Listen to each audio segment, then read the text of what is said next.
नमो भगवते वासुदेवाय। आज हम लोग भागवतम का स्कंद 3 अध्याय प्रथम श्लोक करते हैं 43।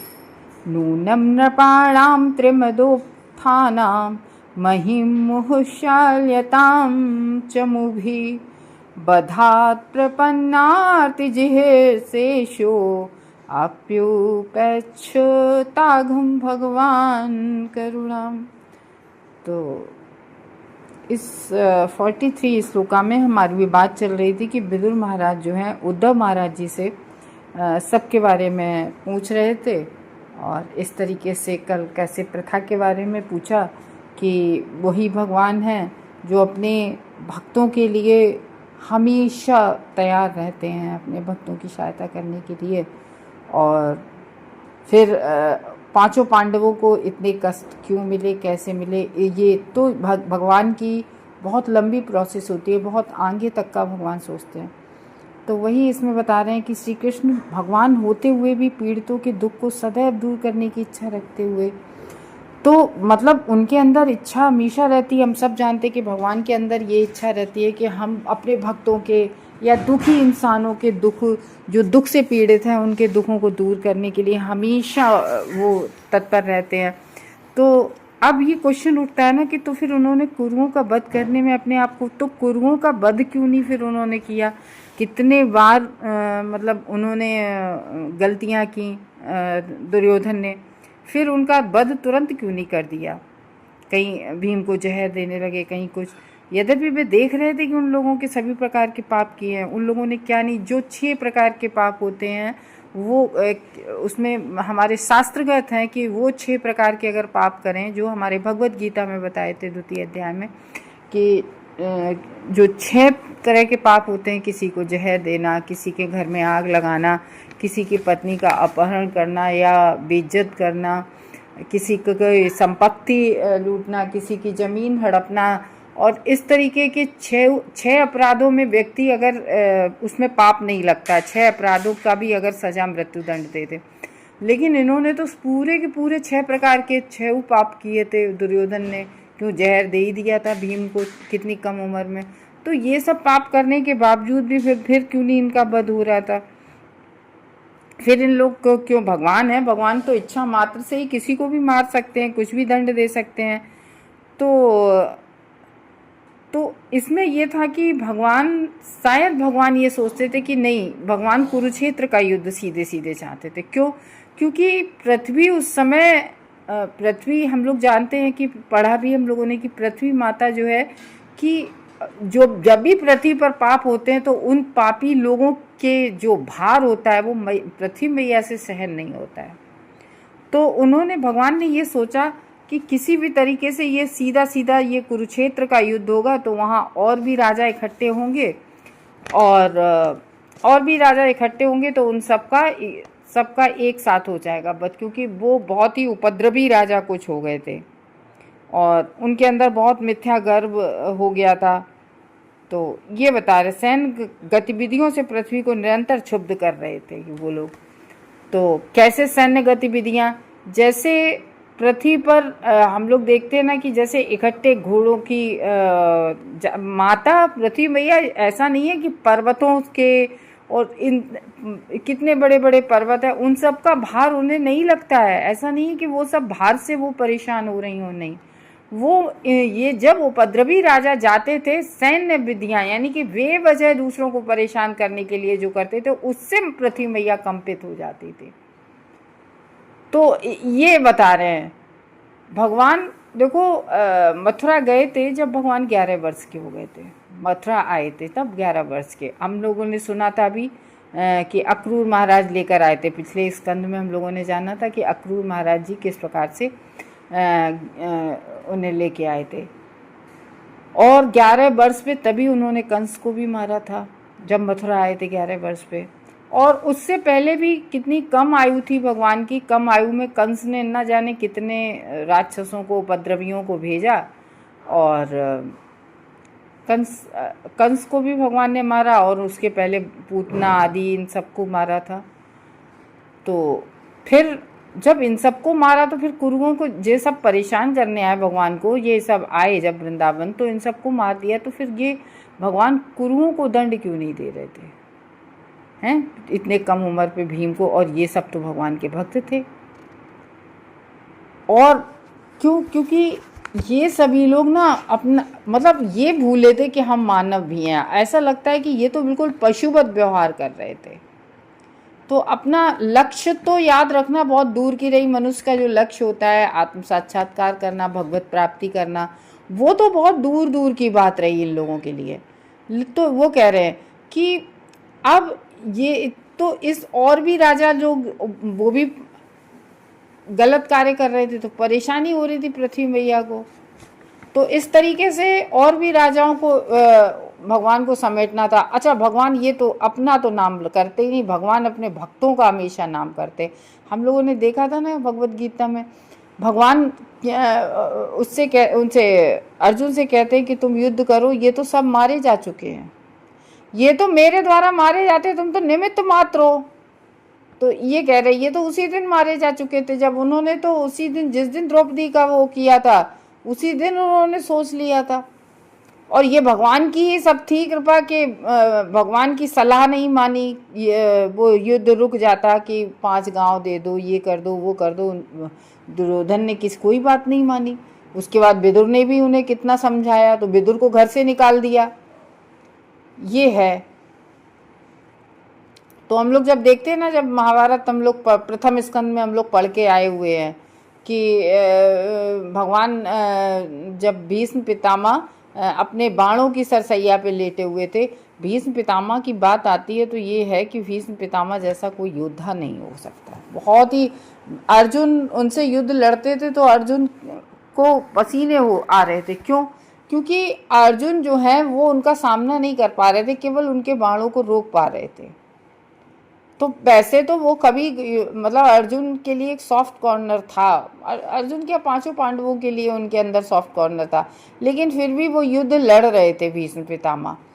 तो एक दिन उन्हें बहुत तेज गुस्सा आया तो उन्होंने बहुत तेज भीष्म पितामह लड़ने लगे अर्जुन से। तो इस तरीके से जब उस पर फिर हम लोग जानते हैं कि किस तरीके से शिखंडी को खड़ा किया गया। उन्होंने कहा था औरत के सामने हम वो नहीं उठाएंगे हथियार। तो इस तरीके से जब वो लेटे थे अपने सरसैया पे, तो भगवान तो भीष्म पितामह ने, वो जानते थे भीष्म पितामह की श्री कृष्ण भगवान है, तो और उनकी ये भी इच्छा थी, वो भी इच्छा भगवान जानते थे कि अंतिम समय में जब हमारे प्राण निकले तो भगवान मेरे सामने हो। ये भीष्म पितामह की इच्छा थी। तो फिर भीष्म पितामह स्तुति करने लगे। तो कहते ना अपने स्तुति में अतः गतः स्वरूपम। तो युद्ध में जो भी मारे गए थे सबको भगवान का जो है भगवान जैसा स्वरूप प्राप्त हुआ, मुक्ति मिली थी सबको। क्यों मिली थी?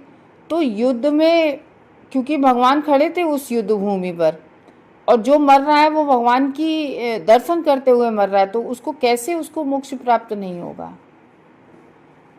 तो इसलिए उन सबको मुक्ति मिली थी।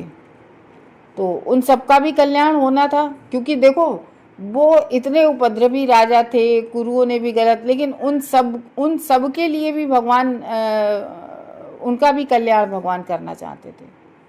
भगवान का दर्शन हो रहा था युद्ध भूमि में, तो वैसे मरते किसी दूसरे युद्ध में तो फिर उन्हें मुक्ति नहीं मिलती, क्योंकि भगवान का दर्शन प्राप्त नहीं होता किसी और युद्ध में। तो इस तरीके से कह रहे हैं वो भगवान को महान क्या, भगवान की लीला अपरंपार है। अभी कहते नहीं है भगवान की लीला अपरंपार है। भगवान की तो लीला क्या करते हैं, क्यों करते हैं, कैसे करते हैं, कोई नहीं समझ पाता है। तो इसलिए हमें बहुत ही कम लोग समझ पाते, इसलिए हमें भागवतम को पढ़ के समझना। और भागवतम में 3 ही सब्जेक्ट हैं, संबंध, अविधेय, प्रयोजन। क्या कि हमें ये जानना चाहिए हमारा भगवान से क्या संबंध है, और उस संबंध को बढ़ाने के लिए वो ये अविधेय है कि हम कैसे इसको आगे बढ़ाएं। प्रयोजन क्या होता है लास्ट में, कि भगवान की प्रेममयी भक्ति प्राप्त करना, भगवान का प्रेम प्राप्त करना। तो इसलिए कह रहे हैं तो इसलिए हमें सोचना चाहिए कि भगवान, हम लोग कहते हैं थोड़ी देर के लिए जब हमारे मन का नहीं होता है, अरे भगवान ने जिस तरीके से, पांडव लोगों ने तो कभी नहीं सोचा कि कृष्ण भगवान है तो हमारे, या ना कुंती माता ने कभी ऐसा किसी भी जगह कहा है कि तुम भतीजे हो, तुम तो भगवान हो, तुम तो कुछ भी कर सकते हो, क्योंकि कुंती मैया भी जानती थी भगवान है। तो कुंती मैया ने मतलब कभी, और वो उल्टा ये और कहती थी कि हमें और कष्ट मिलते रहे ताकि हम आप कष्टों में हम आपको याद रखते हैं। तो ये है, इस तरीके से हम लोग श्लोक देखते हैं। लिखा है नूनम नृपाणाम त्रिमुदो नूनम, नूनम निसंदेह सैनिकों की गति निरंतर पृथ्वी को क्षुब्ध कर रही थी। वो जो राजा लोग थे, जो शैतान राजा थे, तो ये है। तो क्यों? क्योंकि इसमें बता रहे हैं, जैसा कि श्रीमद् भगवद गीता में भगवान घोषणा करते हैं कि श्री भगवान इस मृत्यु लोक में दुष्टों को वध करने तथा पीड़ित श्रद्धावानों की रक्षा करने के उद्देश्य से पूरा करने हेतु प्रकट होते हैं। हम लोग जानते हैं ना भगवान क्यों प्रकट होते हैं। परित्राणाम साधूनाम विनाशाय च दुष्कृता, है ना भगवद गीता में। तो भगवान परित्राणाम, साधुओं का कल्याण करने के लिए, उन्हें दर्शन देने के लिए, और तो इसलिए कह रहे हो। और जो राक्षस होते हैं, जो उपद्रवी लोग होते हैं, उनको दंड देने के लिए। अब दंड तो भगवान ऊपर से भी दे सकते हैं, लेकिन कुछ भक्त भी होते हैं भगवान के, जैसे भगवान के लिए तपस्या की वृष्णि, और उसने यशोदा मैया और वासुदेव ने, सॉरी देवकी और वासुदेव ने, कि भगवान हमारे यहाँ जन्म ले हैं, तो वो भक्तों की भी पूरी करनी थी। तो वो कई रीज़न हो जाते हैं ना, तब भगवान पृथ्वी पर आते हैं। तो कह रहे हैं कि इस मृत्यु लोक में दुष्टों का वध करने तथा पीड़ित श्रद्धावानों की रक्षा करने के उद्देश्य को पूरा करने हेतु भगवान प्रकट होते हैं इस धरा जगत पर।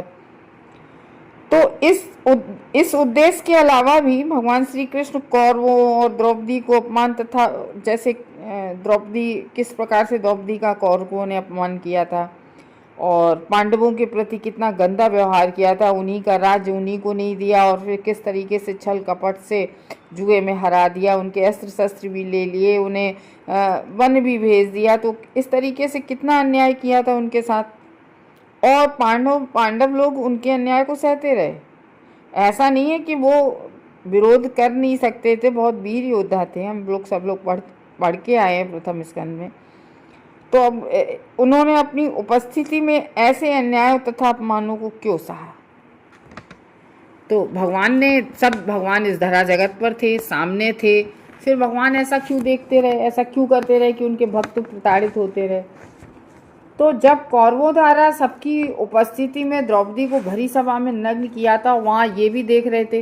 देखो, सबसे बड़ा तो ये होता है कि इसमें भी पाप लगता है कि गलत को होते हुए देखना, और सामर्थ्यवान होते हुए भी। तो भीष्म पूरी तरह से सामर्थ्यवान थे, द्रोणाचार्य पूरी तरह से सामर्थ्यवान थे, लेकिन फिर भी वो देख रहे थे। तो सबकी सामने नग्न देखने का प्रयास कर रहा था, अपमानित किया था उन्हें। लेकिन वही कहते हैं कि जिसके साथ भगवान है उसका अमंगल तो हो ही नहीं सकता है। कैसे आके भगवान ने द्रौपदी की लाज रखी कि उनकी जो साड़ी थी उसको भगवान ने असीमित रूप से बढ़ा दिया था, खींचते खींचते थक गया था दुशासन। तो जब भगवान की इच्छा नहीं होती है कि भगवान किसी को उनका द्रौपदी की लाज नहीं जानी थी, तो भगवान, क्योंकि भगवान की इच्छा नहीं थी, इसलिए भगवान ने स्वयं आके उनकी रक्षा की। तो श्री भगवान की इस चुप्पी का अर्थ ये नहीं होता है कि वो तुरंत दंड नहीं दे रहे, कि उन कुरुओं को, अपराधों को क्षमा कर रहे थे। वो सब देख रहे थे। पृथ्वी पर और भी राजा थे ना, और भी जो ऐसे ही थे। क्या अकेला दुर्योधन ऐसा नहीं था? और भी बहुत सारे राजा अच्छे होते हैं, जो राजर्षि होते हैं, बहुत इस तरीके से होते हैं, जो कौरवों की तरह से होते हैं। तो देखो, व्यक्ति अहंकार किस चीज़ पे करता है? धन पे करता है कि हमारे पास बहुत धन है। कोई अहंकार करता है, अरे मेरे जितना तो कोई बड़ा हो ही नहीं सकता है, एजुकेशन पे करते हैं। और कुछ लोग मतलब ये कहते हैं, अरे मैं कुछ हूँ, मेरे फॉलोअर्स इतने हैं, ये है वो है, और हम मतलब ये कितने लोग हमको वो करते हैं। तो ये अलग अलग तरह का, अलग अलग लोगों को जो है गर्व होता है, घमंड होता है, व्यक्ति गर्वित होते हैं। और फिर सैन्यबल की गतिविधियों को पृथ्वी पर लगातार उद्विग्न कर रहे थे। तो श्री भगवान ये ताक में थे कि एक साथ सबको समाप्त किया जाए, जितने और भी राजा थे और कुरुओं को सब, तो उसकी भगवान भूमिका बना रहे थे। तो कुरुक्षेत्र की युद्ध भूमि में एकत्र हों और सबों को एक साथ सफाया कर दिया जाए, जिसमें उसका वध करने का उद्देश्य थोड़े में पूरा हो सके। तो ईज विहीन राजाकरण, मतलब अब जैसे दुर्योधन था, सब पांडव लोग कितना भगवान के अनुगत्य में चलते थे, लेकिन दुर्योधन और धृतराष्ट्र इन सब ने कभी उनको भगवान भगवान माने ही नहीं, क्योंकि भगवान की कोई बात ही नहीं मानी वहाँ जाके। तो इस तरीके से ये लोग ईश बीन हुए ना, जो भगवान को नहीं जानते हैं। भगवान को क्यों, आज पृथ्वी पर कितने सारे लोग गलत कार्य कर रहे हैं, इसीलिए तो कर रहे हैं, उन्हें ये लगता है हमें कोई देख ही नहीं रहा है, हम कुछ भी करें, हम कैसे भी करें, हम कितना भी करें, इस तरीके की है ना लोग। तो ये है कि राज्यों तो लोगों को इस तरीके से गलत कार्य करते रहते हैं। तो उनको भगवान ने सोचा कि इन सबको एक साथ निपटाया जाए, क्योंकि ऐसा होता है कि जो ये राजा होते हैं जनसंख्या वृद्धि से गर्वित होते हैं कि अरे मेरी इतनी सेना है। और इस तरीके से क्यों, वो नहीं था जरासंध, वो भगवान से कितने बार युद्ध लड़ने आया, और भगवान क्या करते थे, उसको मारते नहीं थे। वो जो भी ढूंढ ढाल के खराब राजाओं को लाता था वो कर देता और उसको छोड़ देते थे भगवान कि। तो बलराम ने कहा भी कि अरे कृष्ण से, अरे कान्हा इन सबको एक ही बार में क्यों नहीं खत्म कर देते। तो वो कहते नहीं, ये इसका कार्य है, ये ढूंढ ढूंढ के अपने जैसे खराब लोगों को लेके आता है, अगर इसको मार दिया तो वो खराब लोगों को लेके नहीं आ पाएगा। तो वो इस तरीके से भगवान कहते थे, निर्दोषों को जो है कष्ट देते थे।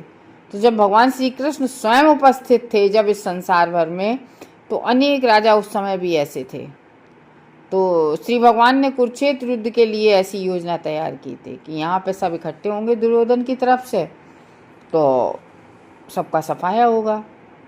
और वहीं पे कुरुक्षेत्र के युद्ध में भगवान ने अपने विश्व रूप के प्राकट को श्री भगवान के वध करने के अपने उद्देश्य को इस प्रकार से व्यक्त किया था। तो मैं अवांछित जनसंख्या को कम करने हेतु कालो अस्मिन, हाँ वो एक है तो श्लोक। तो भगवान कहते नहीं है अर्जुन से कि मैं ही काल हूँ और मैं सबको खा जाता हूँ काल, तो वो है भगवान, मैं तुम पांडवों के अतिरिक्त यहाँ पर एकत्रित सारे लोगों का सफाया कर डालूंगा। भगवान कहते हैं, जब अर्जुन नहीं कहने लगे मैं नहीं करूँगा, मैं कैसे मारूँ, ये सब हमारे घर परिवार के ही लोग हैं, मैं कैसे पितामह को मारूंगा, कैसे, मतलब इस तरीके से वो कहने लगे, इससे अच्छा तो मैं भीख मांग के खा लूँगा। तो तब भगवान ने कहा था ये तो तुम तो निमित्त मात्र हो, ये सब तुम्हारे जा चुके हैं और मैं इन सबका सफाया कर डालूंगा। यह बदकार तुम्हारी भागीदारी की प्रतीक्षा नहीं करेगा कि तुम लड़ो तभी, भगवान ने अर्जुन से कहा। तो ये तो पहले से नियोजित है कि मतलब ये तो काल के द्वारा मारे गए हैं मेरे, तो वो है कि सारे लोग मेरे द्वारा वध किए जाएंगे यदि तुम युद्धभूमि में वीर की तरह प्रसिद्ध बनना चाहते हो। ये देखो भगवान अर्जुन भगवान के नित्य पार्षद है। भगवान यहाँ अर्जुन का नाम बढ़ाना चाहते हैं, अर्जुन को ग्लोरीफाई करना चाहते हैं। तो कह रहे हैं कि ये तो पहले ही मारे जा चुके हैं, तुम वीर की तरह से प्रसिद्ध बनना चाहते हो और युद्ध में लूटी हुई संपत्ति का भोग करना चाहते हो। तो ये जो सब्यसाची हैं, तुम अविलंब से इस वध को निमित्त बनकर इनका श्रेय प्राप्त करो। तो द्रोणाचार्य थे, भीष्म पितामह थे, और आपके ये जयद्रथ थे, कर्ण थे। तो ये सब योद्धा पहले ही मेरे द्वारा मारे जा चुके हैं। भगवान कहते हैं तुम चिंता मत करो, ये तो पहले ही से मारे जा चुके हैं, तुम तो युद्ध करो बस, तो महान योद्धा के रूप में विख्यात बनो। इस तरीके से भगवान कह रहे हैं। श्री भगवान सदैव चाहते रहते हैं कि उनका भक्त उनके द्वारा संपन्न किए जाने वाले किसी उपाख्यान के नायक बने। भगवान हमेशा अपने भक्तों को आगे बढ़ाना चाहते हैं। वे अपने भक्त तथा मित्र अर्जुन को कुरुक्षेत्र युद्ध के वीर के रूप में देखना चाहते थे कि कुरुक्षेत्र का जो युद्ध हो उसका विजेता अर्जुन बने। इसलिए उन्होंने संसार के सारे दुखों को एकत्र होने की प्रतीक्षा की, और उनकी प्रतीक्षा करने का सही स्पष्टीकरण है और अन्य कोई नहीं। तो इस तरीके से बता रहे हैं, इस जगत में हम सब पर देखो, हम सभी हैं और हम सब पर कितना प्रभाव पड़ता है कि कोई कुछ कह दे इन बातों का। कोई, कहने का मतलब है शब्दों का। अगर कोई प्रेम भरे शब्द कहता है तो वो भी सुनने में उसका अलग प्रभाव होता है। कोई क्रोध में हमें अपमानित करे, उन अपमानित वाले शब्दों का और भी वो होता है। तो जब कोई तारीफ़ करता है, अच्छे शब्द बोलता है, तो हम खुश होते हैं। और जब कोई बुराई करता है कि देखो तुम तो नहीं कर पाओगे, तुम तो ऐसे ही हो, तो बुराई, तो ये जब कोई बुराई करता है तो थोड़ा सा क्रोध जैसा रिएक्शन उठता है कि अच्छा ठीक है तो तुम ही कर लो, ऐसे करके नहीं होता है, तो क्रोध जैसे हम लोग रिएक्ट करते हैं। तो इस भौतिक जगत में जो है वो शब्दों का बड़ा असर पड़ता है। तो जब भौतिक जगत में, हम इस जगत में रह रहे हैं, अच्छे बुरे शब्दों का प्रयोग, तो फिर क्या भगवान की, जब हम भागवत सुनते हैं, भगवान की रूप गुण लीलाओं को सुनते हैं, तो क्या हम लोगों का स्पिरिचुअलिटी में एडवांसमेंट नहीं होगा क्या?